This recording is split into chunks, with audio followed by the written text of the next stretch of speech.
Hello everybody, it's Eric Freeze, and I want to give a shout out to Michael Urban, or Mike's Junkie Tech on YouTube, for sending me this Hamilton Buell bum box a while back. Most of the time, if I want to play a cassette or a CD, I'll just hook up the headphone jack to the JVC, but for some reason I just am using it as is, listening to the crappy audio quality for once. And it's been working pretty good. I found some old cassette tapes that my dad had, so I'm listening to those. But that's not the purpose of this video. I'm doing some garage modernization. I have the classic style down with broken blade arms, which actually, these fans, I don't know why to get the hate. The blade arms on these things are so durable. This fan's kind of trashed anyway. The blade arms are all bent up and stuff on it, so I'm going to get a new set of blades for it. If I find some at Habitat, I'll buy some for it, because that fan motor still works. It needs a new capacitor, but yeah. So I took the fan down, put up this fluorescent fixture. I'm going to start actually phasing out some of the fans in here. The breezeway's going just because it's noisy and it doesn't move much air because of how close it is to the wall. And the New Orleans is going just because I don't like the placement of it. Those other two will probably be staying, but eventually I'll be swapping out with industrial fans in here. But I want to put up some fluorescent lights. The first one is going to be there. I'm going to probably put another one somewhere over there by the workbench, and I'm going to put another one right here. So this one is the first one to go up because it's going to be the most useful because I need light over there. And I got it up. It's plugged in.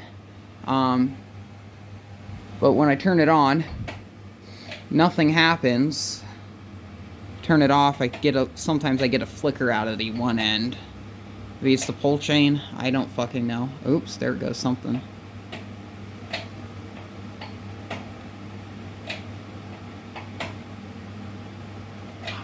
I don't know.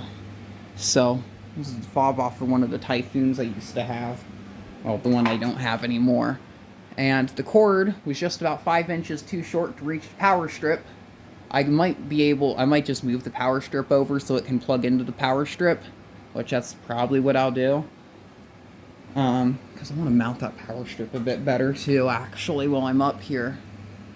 So that's probably what I'll do, is I'll relocate that power strip to over here somewhere. So that solves that issue. But it's not working for some reason. I don't freaking know why. And all the lights in here actually go through that power strip except the emergency light over there and the garage door opener lights. So I don't know if it's an issue with that or something. Maybe someone can tune me out on what's going on. But that's what's going on with garage updates. I gotta get some of the, I'm gonna redo some of the lighting out here, like I said.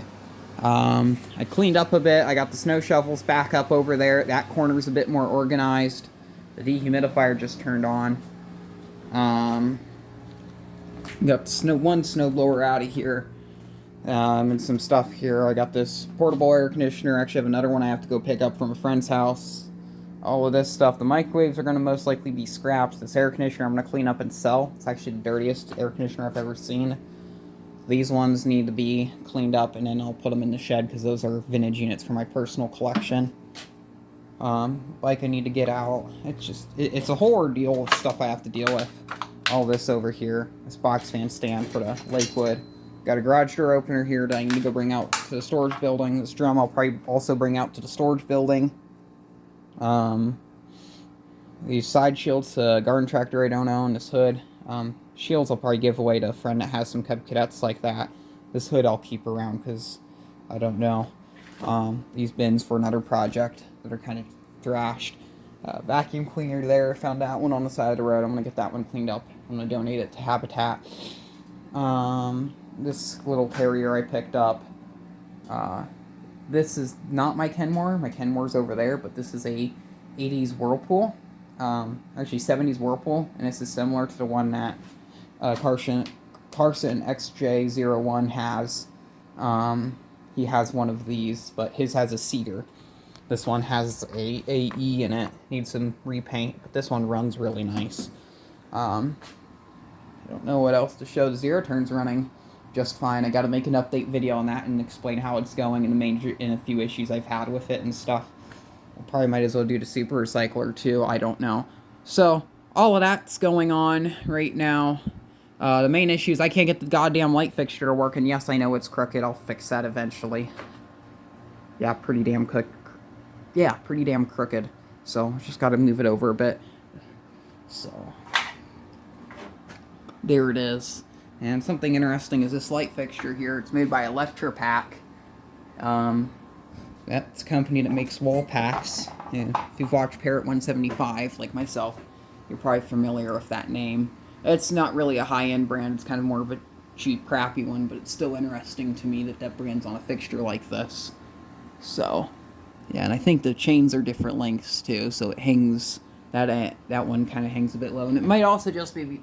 Another reason why these are probably not working is these are the Philips Alto, and these Philips Altos, they're low mercury content bulbs for environmental safety purposes, because mercury isn't that safe, and that's kind of the reason why these work.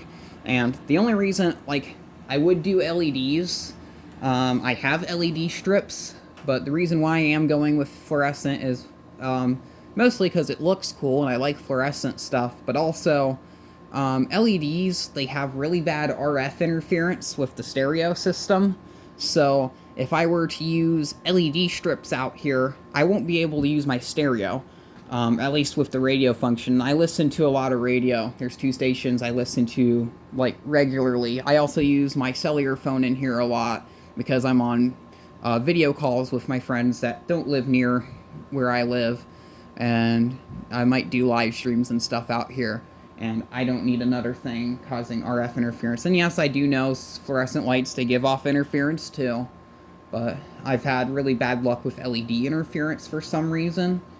And you can say the other stuff, the fluorescence and stuff, but yeah. So, can't get this to work. I'm thinking it's I think actually, because I'm thinking about it now, I think it's the Philips Altos. A local junk store around here. They sell, they have a bunch of surplus cases of these F40T12, I think is what these are. Or whatever. And these are really, they sell them for really cheap, like $2 a tube. And my friend picked up a case of these for like 25 bucks or something. Or, I don't know. So, I think they had like 20-something bulbs or tubes or whatever in them. So, we kind of shared this tube. So, 2 of them are in this fixture, and then 4 of them are in the basement fluorescents I installed down there. I got some fluorescent strips in the basement too for the lighting. And these are also daylight, which I prefer for working areas such as a garage like this, which the color temperatures are kind of mixed. We have warm white, more warm white over there. That's all warm white. We have 2 daylights here, a cool white, and then another warm white, and then just an incandescent over there. And then got a bug light and a daylight in that garage door opener, and then a daylight and a warm white in this garage door opener. So we're really mixing color temperatures over here. So, and yeah, most likely if that ceiling fan might stay here for a while, because it's been here since it was the first ceiling fan I ever actually put up in this garage. I replaced the Alaska that was here because I had the crappy old plastic box and stuff. And these wires, which come out of that box, which is live, what I'm thinking of doing is going off and then putting like an outlet strip there instead of that, so stuff plugs into there. The ceiling fans will probably be wired into there. It probably might be wired into that, because I might just keep that one there, wire it directly into this ceiling fan, and then this one here can still be ran off of a cord. Maybe I'll probably do Romex to make it look a bit better, and then plug it in over here.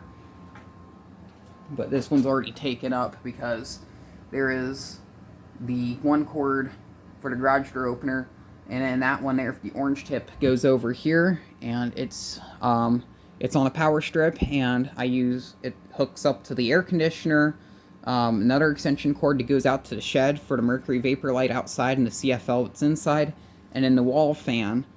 And occasionally I'll use a battery charger over here if I have to charge a piece of lawn equipment. So, yeah.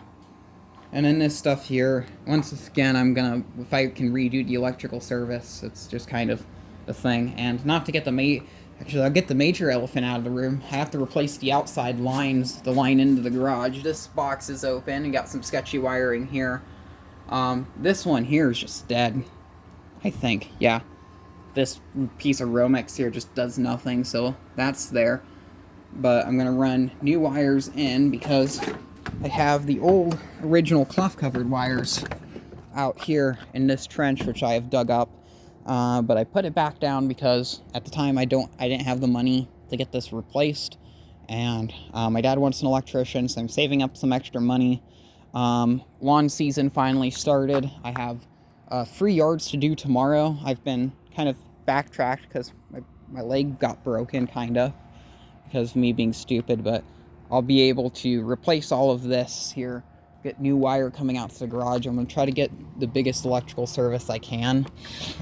Probably won't be doing 240 volt out here anytime soon. I want to do 240, but after I get the main line in going, I'm going to start replacing some of the other stuff, because got some partial knob and tube or whatever going up to the sodium vapor wall pack outside.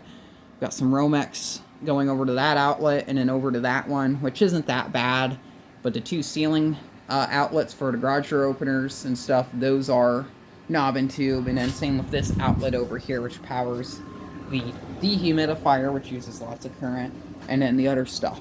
So now that I'm thinking about it, it's not as overwhelming as I thought. And I had to do things already. Last fall I went out to Lowe's and bought some outlets for here, so commercial grade outlets. So I have a commercial grade outlet right there, and then those 2 are commercial grade. The one here was just sketchy as all hell, and I didn't want anything to do with it, and it's been like that since like I first had access to this garage, and I've seen it, so that had to go.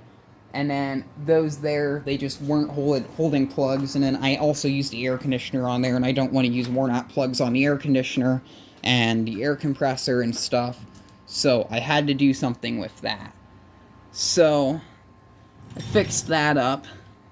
And then I might also be running another outlet over here, a single outlet, all the way over here, so I can plug in the TV and then the VCR and stuff, so I can use the TV again. The TV hasn't been used in over 2 years.